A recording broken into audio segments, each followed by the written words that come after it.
Hello there, everybody. Welcome back to another MapleStory related video. It's Monday, which means it's Monday Maple Musings, the triple M, the alliteration. God, I love it so much. It's the small things in life. Am I right, fellers? The microwave. We take a look at the subreddit over the last week. We hang out for like, I don't know, 10, 15 minutes. I know sometimes episodes get a little long, but sometimes there's just a lot to talk about. But I don't think there's going to be a lot to talk about this week because I don't remember seeing anything. Because I think it's like the interim between like the big updates or whatever. There's just not much going on. There's not much controversy. But let's take a look and see what people have been talking about. Oh yeah, I do remember this fucking meme video, which is pretty good. I'm not gonna watch it, but I'll open the comments. Well, maybe I'll watch it a little bit. I mean, this is basically the same video. Close that. But the unstackable stuff is kind of ridiculous. Yeah, it just seems like a bunch of memes. Ooh, outdated rewards. I remember that post very vaguely. New Lotus artwork is crazy. I remember this. Take a look at this, but it's a little sussy. And reminder, Lotus is a man. If he looking like that, though, you know what I'm saying? You know what I'm saying? What? Let's start here, though. Take a look here. First thread is going to be Iceling Guns MapleStory Complete First Adversary Video Guide. My boy Kobe does not know I exist and probably will never know that I exist, but goddamn, dude, Kobe is a fucking legend. Honestly, Kobe is somebody that I had been watching on and off YouTube for, like... Is it like 10 years? I'm trying to think. And then obviously, I've watched like all of his progression shit. He makes amazing guides. Thing about his guides are, as you can see, it's a 52-minute video. But the thing about it is, you don't go into these video guides watching the whole thing front to back. I mean, I still do. I don't absorb hardly anything, but each section within it, you go and you figure out what section. See, the way that I think you should do it, and the reason that I really like Kobe is because he also provides the written, like, script he has for it, like the written guide. His written guides are really good in combination with, like, specific pieces of video section. That's how I best use it. Anyways, fucking give your boy some love, because Kobe fucking deserves it. Dude's a goddamn legend, the GOAT, yeah, for real.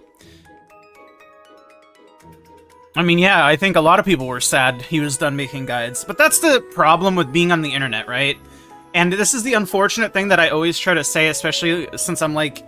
I have been in the creator space for like a couple years at this point, even though I'm like... I don't take it super seriously, and I don't really trend follow, and I just kind of do whatever the hell I want, which I know is, well, it's different.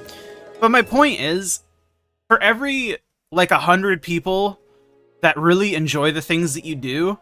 The only person, 9 times out of 10, that you're ever going to hear from is the one guy who really doesn't like your shit for whatever reason, right? Because if somebody enjoys your stuff, it's just like, oh, they probably hear this shit all the time, or I don't want to glaze them, or, like, they don't need me to say, like, nice video or whatever. Like, all that shit goes through your mind, right? And that's why the loudest people are always going to be the people who don't like you or don't like the things that you do. Obviously there's always exceptions. It's not a rule. I mean, I guess it really is kind of a rule, but there's always exceptions to the rule. Vocal minority and all that. But it really sucks, especially when it's someone like Kobe, because I think Kobe historically, and I mean, this is like human nature, right? Anyone who says they don't let like comments or like shit get to them at some point is just lying, truthfully. I don't believe that you can just never let anything get to you, ever. You have to have thick skin, for sure, but everybody has their moments where they're, like, going through it, and they just read something, and they're like, man, fuck this shit, I'm done. That is all to say, give Kobe love, man. You don't need me to tell you this, but I fucking love the dude. He's a literal legend. Why Nexon? And then it's a bunch of different stacking, unstackable fucking... Small WAPs, big WAPs, EAPs, small EAPs, fucking... There's no Roro XP pots, but those exist too, and they're obviously their own items. Yeah, this shit's ridiculous. I know everybody has, like, different reasons and theories as to why certain things aren't stackable. Like the ride or die ones aren't stackable with the regular ones because of like tradability in regular server or something. I remember reading a comment. I don't know how true that is. But just because there's reasoning for it doesn't make it right, man. Like, let's just make all this shit stackable. Make like a global inventory, make it all stack, make it so I don't have to have it in my use tab or something, you know? And you can still even keep them like, you can separate them between tradable ones versus untradable ones and like the unified storage or whatever, like the external storage, like you know what I mean. Kind of like they have now with like the bags, how it has like different tabs for all of the bags, but there's just one bag UI. Anyways, you forgot the Roro versions too, that's what I'm saying. Aren't unique item IDs the best? Yes, sir. Coins don't stack. I mean, yeah, of course the coins don't stack. Why would they stack them? It's been 3 iterations of Ride or Die. They can't have the coins stacking. I also don't think the Frontier coins stack either. Because everything has an expiration date and everything is like a fucking, like the guy said, a unique ID. In any case, fix that shit, please. It costs an average of 19 trillion meso. Yeah, that's a triple prime attack sword. You know, someday I hope that I'll just like naturally accidentally hit a double prime weapon secondary or emblem on any of my characters. Because like all of my friends have hit at least 1 or 2, and they also like roll significantly less on like less characters. And I'm just sitting here on all of my characters with like basic 3-line. I've never once accidentally hit double prime on anything. Weapon secondary emblem. Obviously, I've hit it on armor and stuff plenty of times. But the difference between double prime armor and double prime weapon secondary emblem is fucking huge. Yeah, in any case, this shit's insane, and this guy hit the, how you say, jackpot. Surprisingly hitting 23 bill. Yeah, I mean, that's how she goes. Mods do the thing. Yes, sir. Outdated rewards. Twentoona pouches have made me realize how much regular content we do that is completely outdated or even having irrelevant rewards. Epic chests from e-bosses generally only have garbage, same as e-mob drops with occasional black flames being the only useful thing. Before the chest rework, Pollo, and Frito portals largely ignored, plus useless rewards. Well, I think a lot of the reason also why the portals were ignored is because you were never doing them for the rewards. Not that this takes away from the point, but it was like XP mostly.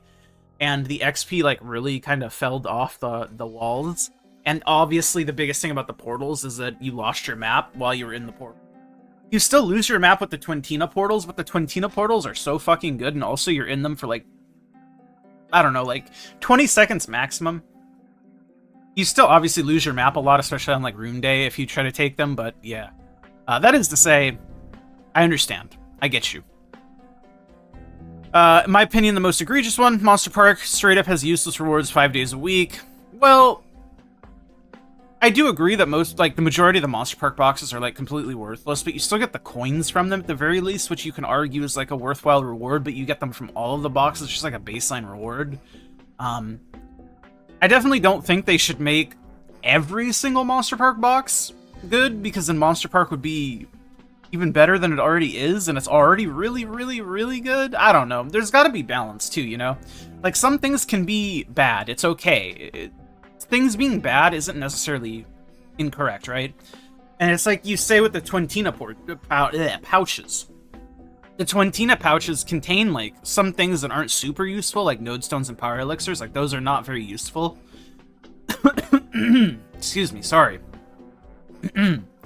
The nodestones and power elixirs aren't super useful. The nodestones can be useful depending on, like, your account progression, but I think for the vast majority of people who are gonna, like, super sweat out the pouches, they're gonna be irrelevant. So it's okay to dilute the pool, and I think that's kind of what the other days of Monster Park do, because Saturday, Sunday, and you can even argue that Friday is, like, okay, because it's the box. The rest of the days kind of balance out the offerings of Monster Park. But, again, I don't know. I mean, I'd be down for every Monster Park box to be fucking overpowered as hell, but I just don't... I think it's okay to have, like, some dud stuff, you know? Like, it just balances it out, right?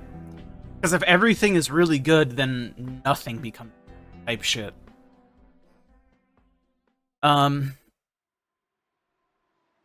I feel like these are areas I would look at when trying to address the current issues we have, such as meso experience and fragment scarcity. Feels so amazing to get useful things from the twentoona pouches, even if power elixirs crowd the reward pool. That in retrospect feels insane. How much content we do daily, weekly, other complete garbage aside from XP thoughts. I mean, for me, I kind of already touched on a bunch of other stuff, but for me, for the twentoona pouches, I think the reality of the situation is the twentoona pouches giving 1,000 vouchers randomly, the RNG pouches, on top of the guaranteed 10 boxes a day that give the XP vouchers.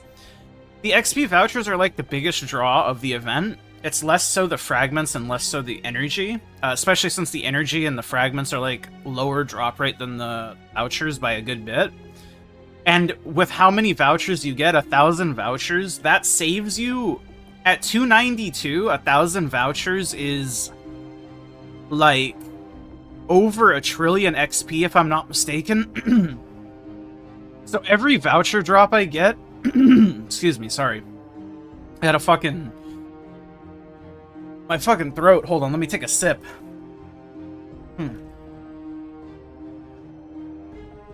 Every XP voucher drop I get saves me over an hour of grinding. That's insane value. I think that's why it feels so specifically good. And I mean, the fragments and soul energy are good too, obviously.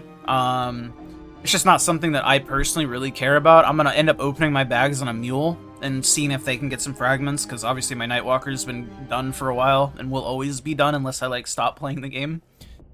But that is all to say, I do think the twentoona event is insanely good.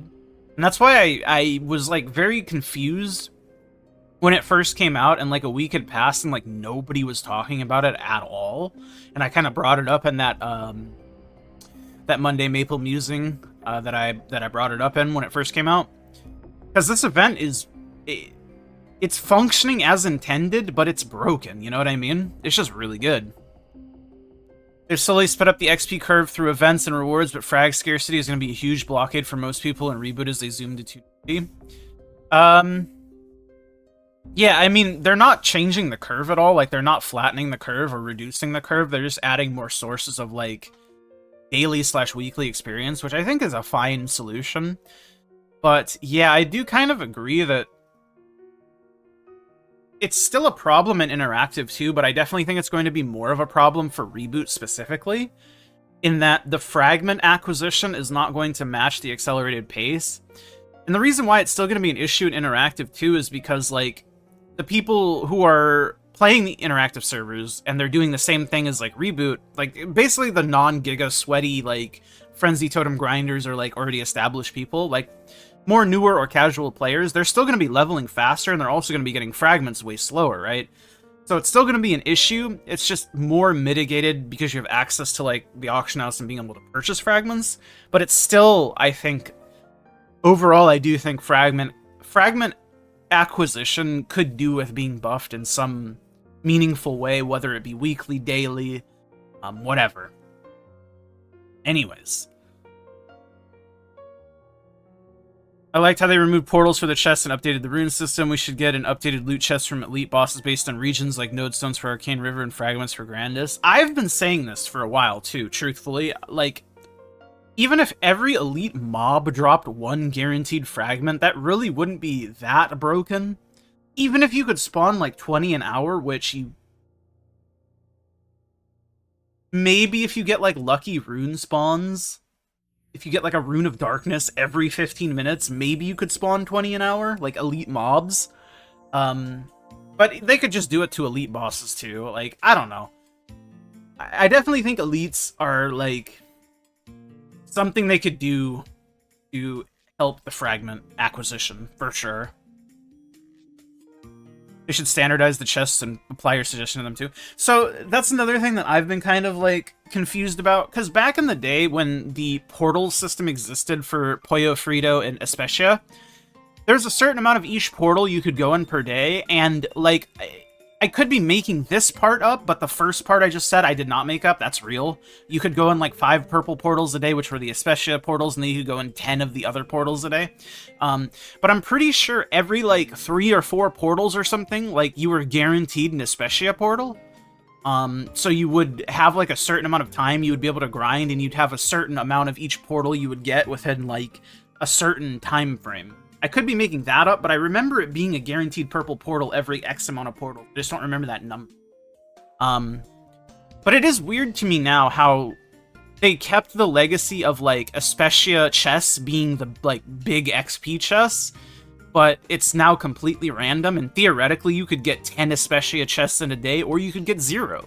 Like, I have gotten 0 many days. In the last 3 times Treasure Hunter day, I got 0 of them. Which sucked, but it is what it is. So it is weird to me that it's, like, more RNG than it used to be, and how, like, there's no pity on the chests themselves, although I do know we're getting pity, allegedly. I remember reading it in a comment offhanded. But, yeah, it's weird how they went backwards in, like, this area. I don't really understand that. I don't know, it'll get better, though, at very least, because they're adding the chest pity, allegedly. Quick shout out to twentoona for another milestone. I'm 290. Yeah, I mean, this event's fucking fire, man. Those advanced XP tickets. Shit's good, man. Damn, he's got all these little pictures. That's cool. I mean, I do the same thing. I have all of my level ups recorded on video. I think I've hit every single level up since, like, the early 200s. Which is kind of crazy to think about, so I could go back and chronologically see every single one of my level ups. And I know it takes a screenshot in your MapleStory folder of every time you level up, but it's something different when it's on video, you know what I mean? Low-key make it perm without the RNG pouches and add 5 fragments to the box. Dude, this would be insanely like, as much as I'm down for, like, them adding stuff, that's not how you do it. That would break the game. Genuinely break the game. If the implementation of the event was the same as now, except you're also adding a guaranteed 5 fragments to the box, I'd be farming 100 fragments guaranteed a day just from doing, like, my normal stuff, because I farm 20 pouches a day, minimum. And people do a lot more than me. That's crazy. That would just break the game, I think. But yeah, twentoona is fucking so good. This event is fucking sick. But that's gonna be it, I think. I think that's it for me this week. Kept it a nice under 20-minute video. As always, like the video if you like it. Subscribe. I'll see you guys on the next one. Thank you to my YouTube members. It's Big Diz, Remix My Life. I love all you guys very, very much, and I'll see you guys all very, very soon. Bye!